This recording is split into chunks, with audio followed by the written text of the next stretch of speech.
is often found that crazy hair loss patients who are not amenable to advice, patients who are gullible to commercial hype, will always find a crazy clinic which is ready to do their bidding. And after 1 year, 2 years, 3 years, they come back to the doctor who advised against a hair transplant, seeking a repair, a correction. And many times, 7 out of 10 times when a hair transplant is done for bad donor areas, for diffuse pattern alopecia, diffuse unpatterned alopecia, we cannot retrace our steps. Nothing can be done.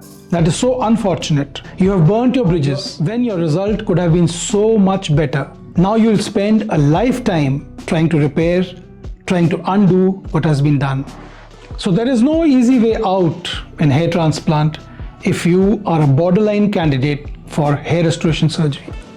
We often follow good financial advice. We know that if we do not follow that, and it's ingrained in our DNA, that all will be lost. Our financial condition will be disastrous. Like for example, we do not go ahead to buy the house of our dreams, the sea-facing condo that we so desire, if we do not have cash in the bank. If we have only $25,000 in the bank, we are not going to buy a 5 million condo. We will wait till such time we make enough money to meet the expenses of the house we desire, have enough resources in the bank so we can fulfill our dream. But it is so ironical that with barely any resource in our scalp donor, miniaturized scalp donor which is not lush, scalp donor which is involved in the process of baldness, still we wish a head full of hair. We do not heed to common sense. There's one part of us telling us that Dr. Bhatti is saying the right thing, but then the other half wants an easy way out. Even a single straw thrown your way, you want to grasp. You do not understand that the advice that you're getting from a clinic, that all cases are amenable to hair transplant, that in all cases we can give you 6,000 grafts to cover your full head. This is advice which is commercial advice. This is not a doctor's advice.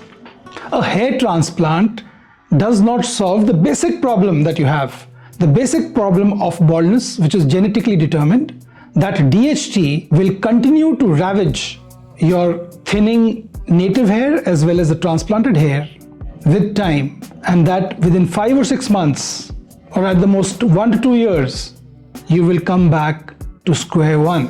In the last 1 week, I got 5 patients with not so good scalp donors who would classify as diffuse pattern alopecia, wanting to get a hair transplant done, and they were extremely dejected when I told them that you will have to stabilize your hair loss first, build up your donor area before I can take you up for a hair transplant which will meet your objectives, the goals that you have set out for me.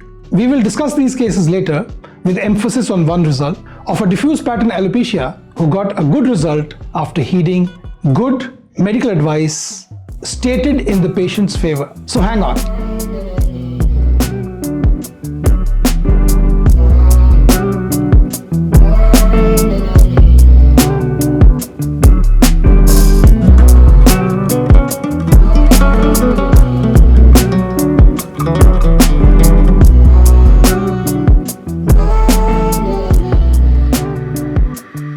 A patient will always go around window shopping and find a doctor who will do the hair transplant because that is what he wants. And there are so many glib-talking counselors, so many glib-talking clinics who will make you believe that you are the right candidate. You don't have to take Finasteride. Oral Finasteride is not to be taken. You just have to buy some costly medicines in the clinic, get a hair transplant, and you're all set to go. Many of such clinics don't even pick up the phone after the procedure, leave alone after the result has set in. Hair transplant is not merely moving your hair from one place to the other. There is so much more. There is hormonal assessment, there is medical treatment, there is follow-up, and there is a plan for the long term. Nobody wants hair just for 1 year or 2 years. If you want a hair transplant, the hair transplant should last for a long time. Otherwise, it's better to have a wig, a hairpiece, a hair system. That will work better. So thank you for watching again. If you have any questions, any doubts that come to your mind about hair loss, about androgenetic alopecia, about the various forms of baldness we see, especially DUPA and DPA, or any other question that comes to your mind, do remember that I'm always there to help you.